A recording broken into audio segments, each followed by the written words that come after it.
This is Tyrone Holmes, the founder and CEO of the Men of Simplified Dallas. We welcome you back to the Trauma Network for Men. We are so glad to be back on YouTube with you for another broadcast. We hope that you have been enjoying the broadcast and the things that we've been talking about dealing with men issues.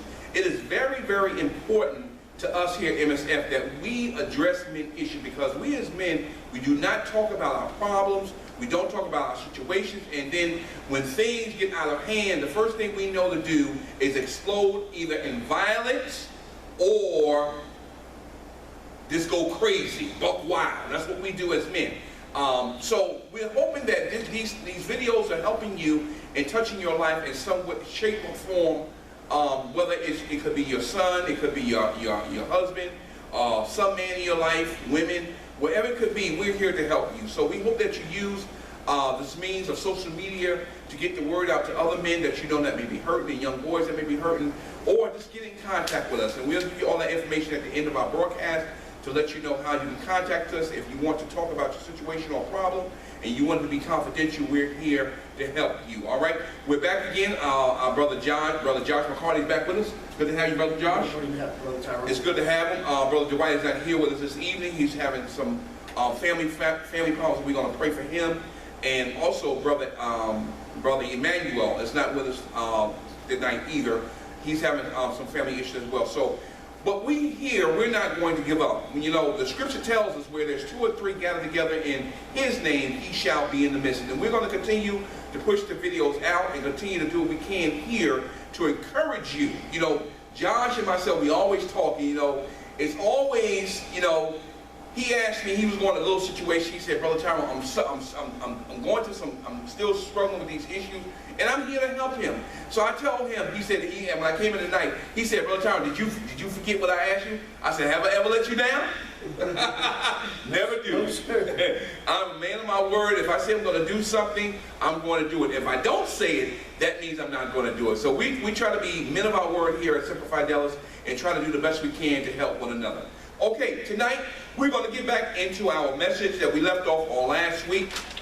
We were talking about the wounded man, and that is a powerful, powerful thing, because every man walking around, Brother Josh, is wounded in one shape, size, or form. Every man is hurt. Yes, sir. So we're going to deal with it tonight. We're going to briefly go through a little synopsis or summary of what we did last week, and then we're going to get back deeper into what we left off from last week. So we're going to get Brother Josh to start off and give us a brief summary of last week. We're going to read a few things. We're going to touch on a few items, and we're going to move forward with the Wounded Warrior Part 2. Brother Josh? The story of Adam's fall is every man's story. It is simple and straightforward, almost mythic in its brevity and depth. And so every man comes into the world set up for a loss of heart. Yes. Then comes the story we're much more aware of, our own story. Yes. Where Adam's story seems simple, straightforward. Our own seems complex and detailed. Yes. Many more characters are involved, and the plot is sometimes hard to follow. But the outcome is always the same, a wound in the soul. Yes. Every boy in his journey to become a man takes an arrow in the center of his heart in the place of his strength. Yes. Because the wound is rarely discussed and even more rarely healed. Every man carries a wound, and the wound is nearly always given by his father. All right. Now, Josh, let's deal with first, and you said something very, very powerful there, yes, a loss of heart. Let's deal with 4 things we talk about a loss of heart, and a lot of you may not understand what that statement means, but we want to explain that and define that and what it means when it comes to a young boy, and even some young men have a loss of heart, and we don't even know they have it because they cover it up, either with the mask, or they dealing with drugs, or out with gangs. They cover that loss of heart up to make them seem like they're stronger than what they actually are. Yes, sir. So first, let's deal with number 1. They have no feelings, or don't show no feelings or emotions. How do you feel about that? That's true, Tyrone. Because as a young man, it's the father's responsibility to teach that boy to have. As a boy, we're taught to show no feelings. That's right. That's right. But our mother, on the other hand, she's like, man, you gotta let it out and all that. But when we get around men, to explain what it is. We're called sissies. We're called punks. That's right. We're going outside the man box, Absolutely. which is against society rules. That's right. Absolutely. And you know, Brother Josh, we talked about the mother, father. And I think we were having a conversation that you went home to see your parents. Yes, week before last. You said that you and your mother talk. It's such a different conversation between your mother and then my father. And your father. And when you asked me, you said, why is that? I said, is a reason for that. It's because women teach their daughters how to talk. Yes. And it's a vice versa. The male teaches his daughter how to be a woman because if a man comes in their life, they might hurt her or something. So the father is being protective. That's right. Of the daughter. That's right. But while the mother, on the other hand, is being protective of the son. And being more nurturing. Right. So that's what it is. And you have a very good point, Brother Josh. I'm glad you remember that, because a father is going to be protective of that child, of that daughter. Right. He's going to teach you. He's going to have sensitivity. He's going to have compassion on that daughter. Daughter, you don't want to go with these type of men. But when it comes to us, the door is shut. Oh yeah, because man, you're a wussy, man. Yeah, I don't want to hear it. Suck it up. Yeah. Man, you can handle that problem. When we handle that problem, I'm going back to the man box here. When we handle our problem in the way that we're supposed to, society doesn't care. That's right. Society, as you don't know, the man box is something that we men have. Yeah. But see, Brother Tyrone, as a man, when you're dealing with one of your problems, and you're in the man box, you gotta think outside the box. Sure. But see, when we think outside the box, society doesn't want us to think outside the box. That's right. They send us to jail. They send us to the grave. Because they don't. I'm gonna go back to it. They're scared. Basically. Yeah, that's right. It's the fear factor. Yep. Fear factor. That's right. Absolutely, Brother Josh. Okay, let's go to the next one. No communication skills. We don't know how to communicate. Nope. Our mothers, and you know, like you said about your mother, how y'all talk, it seems that's the only time a young man will talk is to his mother. He won't talk to the father because the man wants him to be tough and wants him to be rough. He don't want the communication skills. He wants him just to hold everything in, be a man. But that's sending the wrong message to that young boy, because when he gets older, he gets in a relationship. How does he know? So let me pause right here, Tyrone. When we're going to talk about this tonight, YouTube followers, the masculinity part. Yeah. You cannot get it from your father. That's right. If he has not been taught by his father, or the only way you can get it is by somebody who is a man, or by a company of men. Right. They have been trained as being a man. That's right. Absolutely. But also, so when it goes back to the father issue, they want us to talk. Right. But see, when we come out, when we get back into the corner, our pride is hurt. We come out swinging. Okay, so I'm gonna take this for an example. I don't know if it's true or not with you, but if your son was to get locked up in prison, what would you do? I mean, wouldn't you shut the door? Like, wouldn't you not talk to him? No, it's not the point that I wouldn't talk to him. But I would try. What I'm trying to get at, is that when we're hurting, we can't talk to a man because the man doesn't understand. It's the pride factor. Yeah, it's the pride factor. The pride factor kicks in. Yeah. But we here at MSF Fidelis, we break that pride power. That's right. Absolutely. We sit down and talk and get into it deep. Absolutely. So when we talked about the communication thing, what happens is, and why we don't communicate very well, we know that the man box and the way we are taught, but it's a double standard there. And look, I want us to look at this because it's very important. When that young boy gets older, and wants to start to talk to women and wants to start to date. They don't know how to talk. They don't know how to talk. And the woman will say, well, honey, what's wrong? Talk to me. Tell me what's going on. Everything's all right. I'm fine. Everything all right. Why do we do that? It's because we haven't been trained for relationships. Right. We want to be in a relationship, but we have not been taught how to be in a relationship. A woman already knows how to be in a relationship. And on a side note of that, Tyrone, I ain't going to cut you off or anything, but some women go for the bad boy image. Well, yes. They they think that, oh, well, I'm getting abused, it's normal. But see, when a man that knows how to be a man and knows how to treat a woman comes along, the woman doesn't. She don't appreciate it. She don't know how to deal with it because she's used to getting beat. That's right. And all that. That's right. And that's absolutely true. So it's very, very important that we learn the skills of emotion and communication.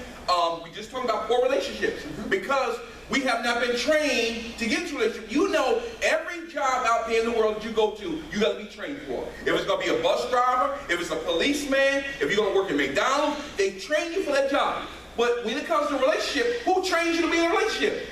Nobody. Nobody. So really, the relationships, 9 times out of 10, those relationships are already doomed before they start because women are usually equipped for a relationship because they know what is expected of her. She knows what she's expecting if she's been taught the proper way.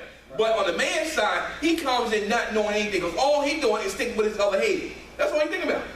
So what happens is, go ahead. For those who don't know what the other head is, explain what the other head is. Well, that's his sexual organ, his penis. That's what he thinks with. Because men are moved by what they see and not by what they hear. Women are moved by what they hear. That's why women always want to hear that man say, I love you. I care about you. But the man don't want to hear that. Man don't want to hear that. All he want to do is get to bed, eat, and that's it. Watch TV, that's it. Have sex, that's it. But a woman can multifunction. She can do 5 or 6 things at one time. But a man, we can't operate like that. No, we got to do one thing at a time, and that goes back to that mailbox. One little thing at a time, not one. That's right. That's right. Because we are not wired like that as men. We're not wired like that. And women always wonder, why can't men? I can do 5 different things at home. I got the kids. I'm cooking. I'm washing. I'm cleaning. And a man can only do one thing because we are not wired like that. Nope. It will never happen. It ain't gonna happen. So we hope that you're getting this and getting this information now because I think it's gonna help you. The men and the people that are watching YouTube is gonna help you. And then lastly, anger and violence when it comes to loss of heart. When we have no heart, we have no feelings, we have no emotions, our relationships are bad, the only thing we know how to do is come out swinging. Come out swinging in anger and violence. Now, Brother Josh, you talked about something else in there. A wound in the soul. We talked about this. We talked briefly about this in our conversation this past week in the office. What do we mean by wound in the soul? First, we must define what the soul is. Soul is your conscious thinking. That's your conscious thinking. So it's a wound in your soul. So if your mind is wounded, or if your mind is in a box by the society and you can't think outside the box, you're already wounded because you cannot think clearly. You cannot communicate. You can't have successful relationships. You don't know what a man is. If you even seen one in front of you, you wouldn't even know. Just because you may be 18 or 19 and you can make a baby, that don't make you a man. But that is a survival mechanism. That's right. Absolutely. And then you said here, every boy in his journey to become a man takes an arrow in the center of his heart. In place of his strength. That's right. So what do you mean? What does that mean to you, Brother Josh? When we talk about that. Ooh, boy. Hey, Tyrone, we're getting into it tonight, buddy. What does that mean? For you personally, when you said every boy takes an arrow to his heart. I mean, it's completely true because you may have been born without a father. Sure. Or you may have been, well, you're going to get birthed by a woman. You're going to be birthed by a woman, automatically, yes. But when you get birthed by a woman, maybe your mother dies giving birth. So that's an automatic wound in your soul, as you have right there. Sure, no doubt. Your mother died when you were very young. Yeah. So but where's the major wound come from? His father. There you go. And that arrow, when we talked about the crocodile hunter, Steve, on the show. Yes, his name, Steve. Steve Filler. That's his name. What's his name? His real name is Steve. That's what I said. Steve what? Steve Filler or Philman or something like that. Okay. If you watch the crocodile hunter, and you remember a couple of years ago, he was always catching different kind of animals, alligators, crocodiles, everything. He ended up catching a stingray. And the stingray. And then the stingray put his thing Right through his heart. Right through his heart. Instead of leaving it there and getting medical attention, he pulled it out. And that's what we have to be careful with us as men. Pulling the arrow out of our That's right. Because we don't have an ample enough support around us to deal with our issues. We yank it out. We yank it out. We may die. That's right. We may not die physically, but the abuse that we're going to take out on somebody else and the violence is going to cause some problems. And that's what that's all about. So, Brother Josh, let's get down and get back into the meat of what we were dealing with last week. We're going to look at some trail markers that we talked about. We're going to talk about these questions, and we're going to get down into the masculine journey. Okay.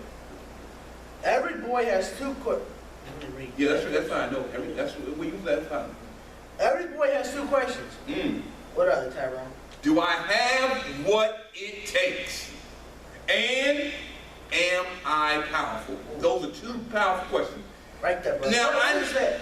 Well, Tyrone, what does that mean to you? Well, personally, do I have what it takes to be a man?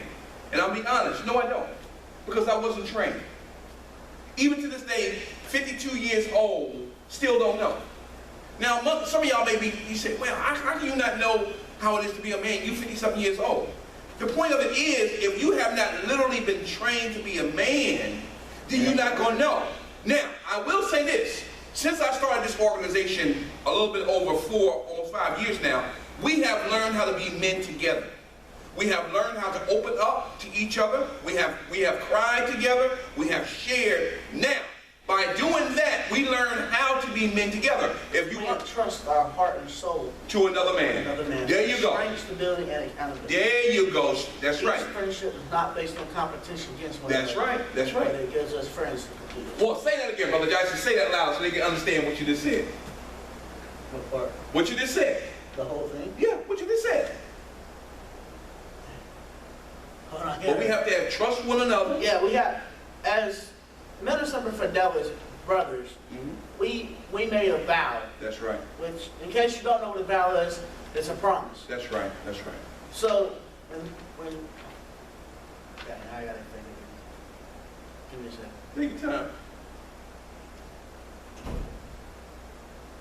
Each friendship is not based on competition against one another. That's right. But it is giving us friends to complete us. That's right. Which means without friends, we're nothing. That's right. That's right. That's true friends. Because a lot of men do not have friends. We have associates because we as men or acquaintances. We don't. That's what I said. We have acquaintances. We don't have true friends because another man is not going to let another man know his weaknesses. He's not going to know. That's right. That's right. I don't want to talk to you. That's right. We ain't going to let another man know where our shortcomings is. So we ain't going to let another man punk us. That's right. Exactly. We'll hang out with our buddies and we'll drink, we'll smoke, we'll watch the game. But when it comes to the most intimate parts of our heart, those doors are closed.